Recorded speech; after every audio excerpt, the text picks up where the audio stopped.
Olympic में पानीपत के नीरज चोपड़ा का धमाकेदार प्रदर्शन, बेहतरीन थ्रो के साथ फाइनल का मिला टिकट। नीरज चोपड़ा से देशवासियों को पदक की उम्मीद। टोक्यो ओलंपिक में आज बेटियों पर देश की नजर, महिला हॉकी सेमीफाइनल में भारत और अर्जेंटीना की टक्कर। बॉक्सिंग में इतिहास रचने उतरेंगी लवलीना।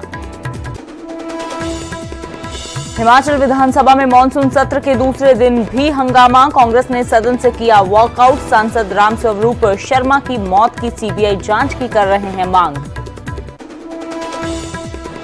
फरीदाबाद के खोरी गांव पर सुप्रीम कोर्ट का अल्टीमेटम, 23 अगस्त तक हटाया जाए अतिक्रमण, जंगल की जमीन से कोई नहीं समझौता। आतंकी गुरपतवंत सिंह पन्नू की अब हरियाणा के मुख्यमंत्री को गीदड़ भभकी, 15 अगस्त को तिरंगा नहीं फहराने की दी धमकी। सीएम मनोहर लाल बोले, खालिस्तान को नहीं देंगे पनपने। पंजाब में चुनाव से पहले सुखबीर बादल ने खोला वादों का पिटारा, जनता से किए 13 बड़े चुनावी वादे, कहा सरकार बनते ही 1 साल के अंदर किए जाएंगे सभी वायदे पूरे। और पीएम मोदी का भारतीय ओलंपिक दल को न्योता, 15 अगस्त को लाल किले पर करेंगे आमंत्रित, व्यक्तिगत रूप से अभी से करेंगे बातचीत।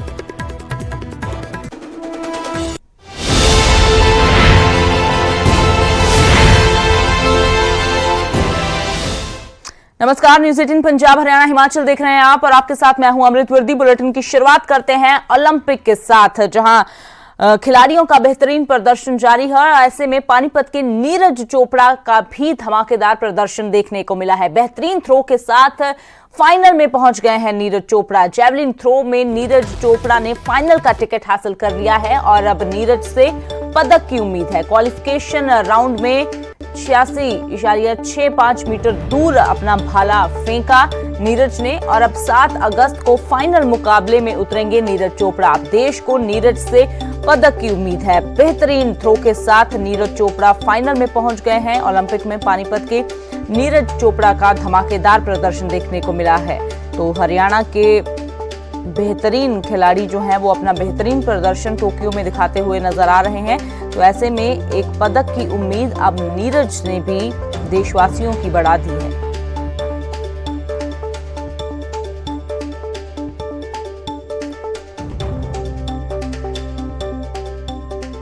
तो वहीं ओलंपिक में आज देश की बेटियों का भी दम देखने को मिलेगा। आज महिला हॉकी का महामुकाबला होने जा रहा है। आज सेमीफाइनल में अर्जेंटीना से महिला हॉकी टीम का मुकाबला होगा। दोपहर 3:30 बजे ये सेमीफाइनल खेला जाएगा। मुकाबला पहली बार सेमीफाइनल खेल रही है महिला हॉकी टीम। क्वार्टर फाइनल में ऑस्ट्रेलिया को 1-0 से मात दी थी। ये बड़ी जीत महिला हॉकी टीम की थी, क्योंकि एक तो 3 बार के गोल्ड मेडलिस्ट रहे ऑस्ट्रेलिया को हराया और दूसरी जो सेमीफाइनल में एंट्री की महिला हॉकी टीम ने, तो आज उम्मीदें और भी ज्यादा बढ़ जाती हैं। आज सेमीफाइनल में अर्जेंटीना से मुकाबला होगा। दोपहर 3:30 बजे ये सेमीफाइनल खेला जाएगा।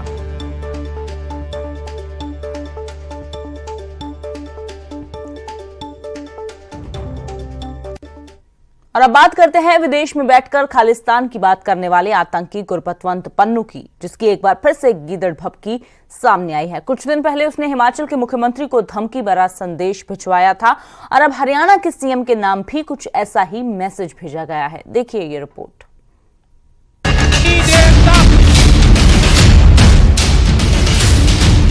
खालिस्तान के नाम पर अपनी दुकान चलाने वाले आतंकी संगठन 6 फॉर जस्टिस के गुरपतवंत सिंह पन्नू ने 15 अगस्त से पहले धमकी भरे संदेश भेजने शुरू कर दिए हैं। कुछ समय पहले हिमाचल के मुख्यमंत्री जयराम ठाकुर को धमकी भरा ऑडियो मैसेज भेजा गया था और अब उसी तरह का मैसेज हरियाणा के मुख्यमंत्री मनोहर लाल को भेजा गया है, जिसमें आतंकी पन्नू तिरंगा ना फहराने की चेतावनी दे रहा है। नहीं, ऐसी कोई थ्रेटनिंग कॉल सीधी कोई मेरे पास नहीं आई है, लेकिन हर प्रकार सुरक्षा की दृष्टि से हमारा जो व्यवस्था है पुलिस की है, बाकी इमरजेंसीज हैं, वो सब चाक चौबंद हैं। कहीं किसी प्रकार की कोई कठिनाई यदि आती है तो उसका मुकाबला हम जरूर करेंगे। नहीं नहीं, ऐसा कोई नहीं है। ये पन्नू का जो विषय बहुत पुराना चल रहा है, कोई आज का नहीं है, और ऐसे किसी विषय को भी हम पनपने नहीं देंगे, ये हमारा संकल्प है।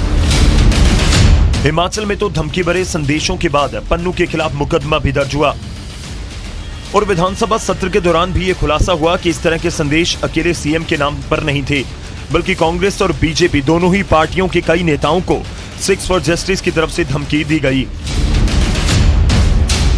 मैं जरूर कहना चाहता हूं कि अनावश्यक रूप से हिमाचल शांति प्रिय प्रदेश को इस प्रकार से संदेश दे करके यहाँ की शांति को भंग करने के लिए जो प्रयत्न कर रहे हैं अलगाववादी लोग, मैं कह सकता हूं उनको, और वो बर्दाश्त के योग्य नहीं है। हिमाचल प्रदेश में मुख्यमंत्री मंत्री तो सब लोग झंडा फहराएंगे, हिमाचल का हर नागरिक अपने घर में झंडा फहराएगा, ये उनके लिए एक बहुत बड़ा 6 फॉर जस्टिस खालिस्तान के नाम पर कई बार भारत विरोधी गतिविधियों को अंजाम दे चुका है, जिसके बाद साल 2019 में केंद्र सरकार ने इसे आतंकी संगठन घोषित किया था, लेकिन ये अपनी हरकतों से अब तक बाज नहीं आए और अब सीधा मुख्यमंत्री को धमकी देने की हिमाकत कर रहा है।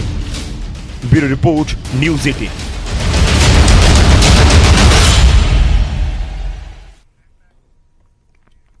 और अब खबर हिमाचल विधानसभा के मानसून सत्र से जुड़ी हुई। मंडी से भाजपा के दिवंगत सांसद रामस्वरूप शर्मा की मौत की सीबीआई जांच की मांग को लेकर कांग्रेस ने सदन से वॉकआउट कर दिया। कांग्रेस की मांग है कि दिल्ली में सांसद की संदिग्ध मौत की सीबीआई जांच हो। विधानसभा के सत्र के दूसरे दिन सुबह 11 बजे जैसे ही कार्यवाही शुरू हुई तो पूर्व सांसद रामस्वरूप की मौत की जांच को लेकर विपक्ष ने हंगामा कर दिया। हालांकि इस दौरान मुख्यमंत्री ने जवाब दिया, लेकिन विपक्ष ने सरकार पर मामले में लीपापोती करने का आरोप लगाया और कहा कि 4 महीने बीत जाने के बाद भी मौत की जांच नहीं हुई है। सांसद के बेटे की मांग के बाद भी निष्पक्ष जांच नहीं हो पाई। बाद में सभी कांग्रेस के नेताओं ने सदन से वॉकआउट कर दिया। बता दें कि मंडी के भाजपा सांसद रहे रामस्वरूप शर्मा ने दिल्ली में सुसाइड कर लिया था। उनका शव उनके सरकारी आवास पर मिला था, लेकिन ये मौत संदिग्ध हालातों में हुई थी, जिसलिए अब विपक्ष जो है सीबीआई जांच की मांग कर रहा है।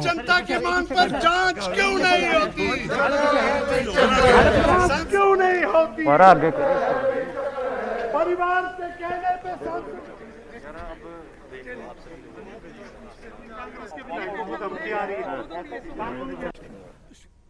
कि ये जो है सुसाइड का मामला है, परंतु उसके बाद अभी तक 4 महीने हो गए, फॉरेंसिक जांच की रिपोर्ट नहीं आ सकी, कॉल डिटेल्स अभी तक 4 महीने में नहीं निकाल सकी। तो उनके बेटे ने भी जो है वहाँ पर जाकर दिल्ली पुलिस से, नितिन गडकरी से, मुख्यमंत्री से सबसे जो है गुहार लगाई कि इसकी जांच जो है तेजी से की जाए, सीबीआई से की जाए। परंतु वर्तमान सरकार जो नरेंद्र मोदी जी की सरकार है दिल्ली में, जिनके पास पूरा पुलिस प्रशासन जो दिल्ली का है उनके अधीन है, एक सांसद, वो भी सिटिंग सांसद की मृत्यु हुई, उसके बारे में जांच नहीं हो रही है। तो ये बहुत गंभीर मामला है। सांसद थे और उनकी दुखद मृत्यु पर हमें भी बहुत अफसोस है। जहां तक जिन परिस्थितियों में उनकी मृत्यु हुई है, उस सारे मामले को लेकर के मुझे सिर्फ इतना ही कहना है कि मामला दिल्ली में घटित हुआ और दिल्ली में जो क्राइम ब्रांच में उसमें एफआईआर होने के बाद उसकी तफ्तीश जो है, उसकी इन्वेस्टिगेशन की प्रोसेस वहां पर चली है। जो भी साक्ष्य मौके पर मौजूद थे, उस सारे साक्ष्य उनके पास उपलब्ध हैं और ऐसी परिस्थिति में परिवार के सदस्यों के साथ भी हमारी बातचीत हुई। और वहीं हिमाचल में बरसात के चलते भूस्खलन का दौर भी जारी है। एक बार फिर से सिरमौर जिले में बड़ा लैंडस्लाइड हुआ है। इस बार भी वीडियो सामने आया है। ये तस्वीरें नाहन को जोड़ने वाले मुख्य मार्ग रेणुका जी हरिपुर धार की बताई जा रही हैं और अब यातायात के लिए ये रोड पूरी तरह से बाधित है। गनीमत रही कि कोई जानी नुकसान नहीं हुआ, हालांकि वाहनों की कतारें लग गई हैं। बता दें कि इससे पहले शिलाई पांवटा रोड पर हाईवे धंस गया था, जो अब भी बहाल नहीं हो पाया है और अब रेणुका जी हरिपुर धार रोड पर ये लैंडस्लाइड हुआ है, जिसकी ये वीडियो दिल दहला देने वाली सामने आई है। हालांकि गनीमत रही कि इस समय जब ये हादसा हुआ तो वाहन नीचे मौजूद कोई नहीं था, जिसलिए कोई जानी नुकसान नहीं हुआ, लेकिन आसपास अब इसके बाद काफ़ी ट्रैफिक जमा हो गया।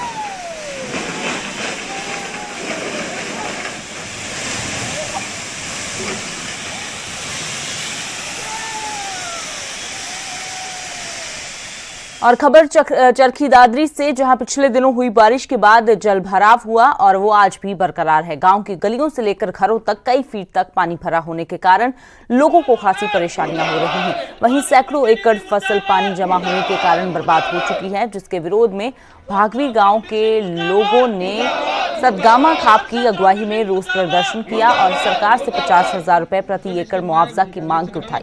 साथ ही कहा कि जल्द हालात नहीं सुधरे तो सतगामा खाप पंचायत करके बड़ा फैसला लेगी। आपको बता दें कि पिछले एक सप्ताह के दौरान दादरी क्षेत्र में अच्छी बारिश हुई है। बारिश के बाद दर्जनों गांव की सैकड़ों एकड़ खरीफ की फसल पानी में डूब गई और कई गांव में पानी घुसने से हालात खराब हैं।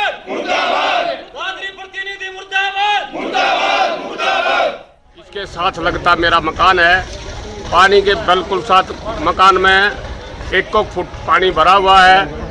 पशु हैं वो पानी में खड़े हैं, कोई प्रशासन इसके बारे में कुछ नहीं कर रहा है। हमने प्रधान जी से रिक्वेस्ट करी है, इनको बुलाया है, प्रशासन से रिक्वेस्ट करते हैं, कोई मुझसे कान में जू नहीं लगता। पशु हैं, पशु भी पानी में खड़े हैं, 1 फुट पानी में पशु खड़े हैं मेरे।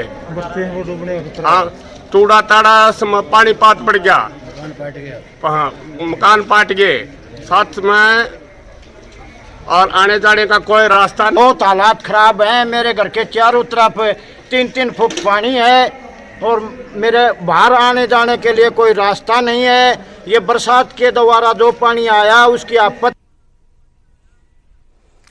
और पानीपत में भी सड़कें तालाब में तब्दील हो गई। वार्ड नंबर 26 में जल भराव की समस्या से लोगों को परेशानियां उठानी पड़ रही हैं। दुकान तो दुकान, अब मकानों में भी पानी घुसने लगा है। Senior deputy mayor Dushyant Bhatt ने जल भराव की समस्या को गंभीर बताया और आश्वासन दिया कि जल्द ही इसका स्थायी समाधान होगा। वहीं नगर निगम के खिलाफ लोगों ने नाराजगी जाहिर की। तो ये तस्वीरें पानीपत की दिखा रहे हैं, जहां बरसात के बाद कैसे जल भराव हो गया।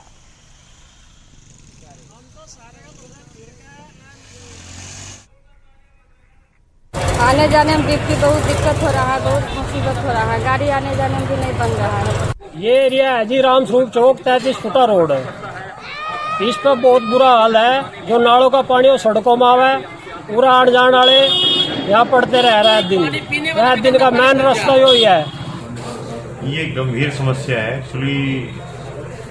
अब यदि सही मायने में हम मानना जाए तो हम इसकी जिम्मेवारी को स्वीकार करते हैं और एक लंबे समय से इस प्रकार से केवल यही नहीं, लगभग शहर के हर कोने के अंदर इस प्रकार की दिक्कतें हैं। जब कोई भी कॉलोनी अनप्लान्ड तरीके से बसती है तो उस कॉलोनी के पानी के निकासी की हमें समस्याएं आती ही हैं।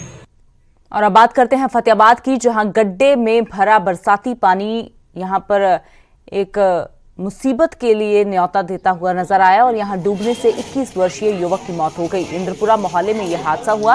युवक रोजाना की तरह अपने काम पर निकला था, तभी अचानक पैर फिसलने से वो गड्ढे में जा गिरा। मौके पर ही उसकी मौत हो गई। और इसी तरह का हादसा कुछ दिनों पहले भी हुआ था, जब एक युवक की जान चली गई थी। वहीं नौजवान युवक की मौत पर मातम पसरा है। परिजनों का रो रो कर बुरा हाल है। तस्वीरें आप देख सकते हैं 21 वर्षीय युवक की मौत के बाद हालात कैसे हैं। तो ये फतेहाबाद का मामला है, जहां पर गड्ढे में बरसाती पानी के भरने से एक युवक की मौत हो गई।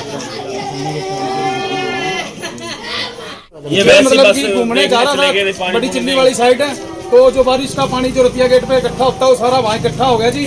उसकी वजह से उसका पैर स्लिप कर गया, वो खड्डे में चला गया। नाम है इनके बच्चे का? बिंदर है जी, सन ऑफ श्री ओम प्रकाश। कितनी उम्र है? 21 साल। कहाँ के रहने वाले? ये इंद्रपुरा मोहल्ला। और सोनीपत के कनिका हत्याकांड में हर रोज नए खुलासे हो रहे हैं। अब पता चला है कि विजयपाल ने अपनी बेटी को मारने का प्लान जेल में ही तैयार कर लिया था और लाश को ठिकाने लगाने की तरकीब भी उसे एक गैंगस्टर से ही मिली।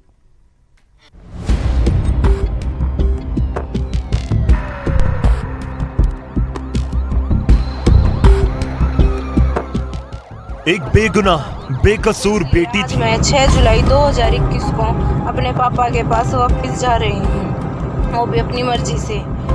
इस दौरान अगर मेरे साथ कुछ भी हो जाता मेरे पापा के जाने के पास, तो मेरी मौत का जिम्मेदार मेरे पापा। एक गुनाह की दुनिया का नाम था, एक को मोहब्बत की सजा मिली। 2020 को विवेक प्रकाश के साथ अपनी मर्जी से गई थी। और फिर 24 नवंबर 2020 को मैंने इनके साथ कोर्ट मैरिज की थी। एक अपने ही गुनाहों का शिकार हुआ। एक सोनीपत के मुकीमपुर की मासूम बिटिया कनिका और दूसरा गैंगस्टर संदीप बड़वासनी। आप कहेंगे इन दोनों का आखिर क्या कनेक्शन? तो अब वो भी समझिए। कनिका के कत्ल का प्लान उसके पत्थर दिल बाप ने gangster Sandeep Badwasni murder case से ही तैयार किया था। जी हां, ये खुलासा किया है सोनीपत पुलिस ने, जो पिछले कई दिनों से कनिका की लाश की तलाश में है। तमाम कोशिशों के बावजूद भी उसकी बेटी का शव नहीं ढूंढ पाई, जिसे उसके खुद के बाप ने ही झूठी शान के लिए मौत के घाट उतार दिया।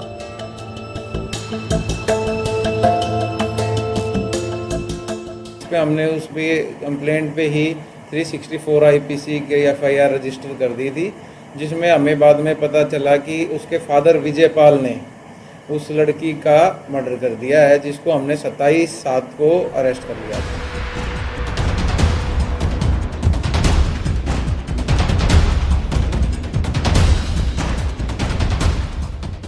जेल से बाहर निकलते ही जब पिता का अचानक बुलावा आया तो शक कनिका को भी हुआ। तभी उसने ये वीडियो रिकॉर्ड किया, जिसमें अनहोनी का डर साफ झलक रहा था। बावजूद इसके उम्मीद थी कि बाप का दिल बदला होगा और अब वो उसे पति वेदपाल के साथ कबूल कर लेंगे। लेकिन बाप के दिल दिमाग में तो कुछ और ही चल रहा था। पुलिस की तफ्तीश बताती है कि कनिका के पिता विजयपाल ने जेल में रहते हुए ही कनिका को मौत के घाट उतारने की प्लानिंग कर ली थी और लाश को ठिकाने लगाने के लिए मदद मिली फरवरी 2017 में हुई गैंगस्टर संदीप बड़वासनिया की हत्या से, जिसकी लाश मेरठ गंगा नहर में फेंक दी गई थी और कभी किसी को मिल ही नहीं पाई। पुलिस की माने तो पूछताछ के दौरान खुद विजयपाल ने कबूल किया है कि पहले उसने अपनी बेटी कनिका का गला दबाया और फिर लाश को गंग नहर में ठिकाने लगा दिया। उसको 7 तारीख को जैसे ही वो अपने घर वापस ले जा रहे थे उसके फादर, तो रास्ते में एक विलेज खेड़ी दमकन आता है, वहाँ गाड़ी रोड के साइड में लगा के और उसी की चुन्नी से उसका गला घोट के मार दिया था।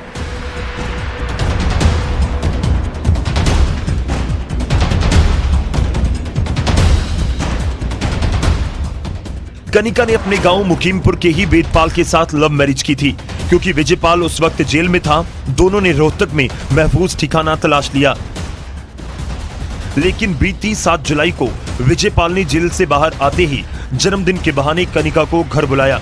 खुद वेदपाल कनिका को उसके पिता के हवाले कराया और सबूत के तौर पर ये तस्वीरें भी मौजूद हैं, जिनमें विजयपाल अपनी बेटी को गले लगा रहा है। पहली नजर में देखकर लगा कि सब कुछ ठीक होने जा रहा है, लेकिन जब कई दिनों तक वेदपाल का कनिका से संपर्क नहीं हुआ तो उसने पुलिस का दरवाजा खटखटाया और तब जाकर खुलासा हुआ कि बहरूपीय बाप ने झूठी शान के लिए अपनी बेटी का कत्ल कर दिया, जिसकी प्लानिंग लंबे वक्त से जेल के अंदर से ही चल रही थी। विजयपाल ने जिस ढंग से वारदात को अंजाम दिया और फिर लाश को खुर्द-बुर्द किया, उससे पुलिस के सामने भी चुनौती बड़ी है, क्योंकि इतने दिनों की मशक्कत के बावजूद भी अब तक लाश का कोई सुराग नहीं मिला है। सोनीपत से नितिन अंतिल, न्यूज़ 18। और अब बात करते हैं सीबीएसई के 10वीं की रिजल्ट की, जो जारी हो गया है। छात्रों को लंबे वक्त से रिजल्ट का इंतजार था और इस बार सीबीएसई का रिजल्ट 99% रहा है। इस बार लड़कियों का पासिंग परसेंटेज लड़कों के मुकाबले बेहतर रहा है। 10वीं में जहां 24% लड़कियां पास हुई हैं, तो वहीं लड़कों के पास होने की प्रतिशत 98.89 रहा है, यानी लड़कों के मुकाबले 0.35% ज्यादा लड़कियां पास हुई हैं। तो वहीं करनाल में भी रिजल्ट आने के बाद बच्चे खुश नजर आए। बच्चों ने स्कूल में ही अपने दोस्तों और टीचर्स के साथ रिजल्ट को देखा। बच्चों ने बेहतर रिजल्ट का श्रेय अपने टीचर्स और अभिभावकों को दिया। वहीं प्रिंसिपल ने बेहतर रिजल्ट के लिए छात्रों को शुभकामनाएं दी।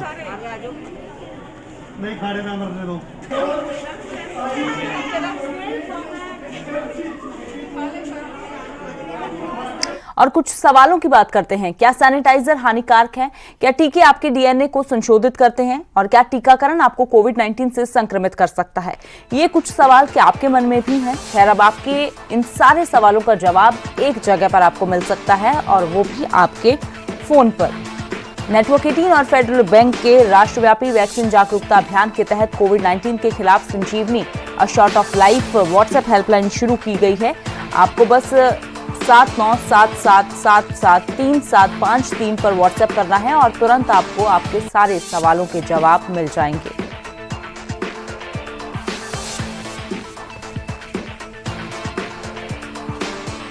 और कोविड-19 महामारी ने परस्पर निर्भरता की भावना को सुदृढ़ किया है, जिससे कि पूरा देश इस विपत्ति का एकजुट होकर मुकाबला कर सके।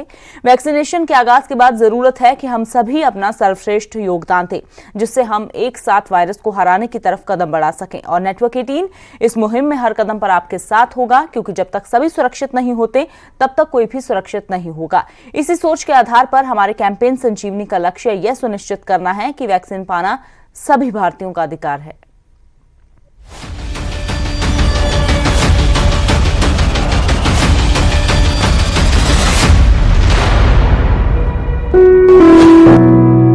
तो देश में कोरोना के केसेस काफी बढ़ रहे हैं, तो ऐसे में मास्क ही सबसे बड़ा हथियार है। हम आपसे अपील करते हैं कि आप मास्क पहनिए। इसको लेकर न्यूज़ 18 ने एक मुहिम भी शुरू की है, #मास्क पहनो इंडिया। आप खुद से यह प्रण लीजिए कि जब तक ये महामारी है आप मास्क नहीं उतारेंगे।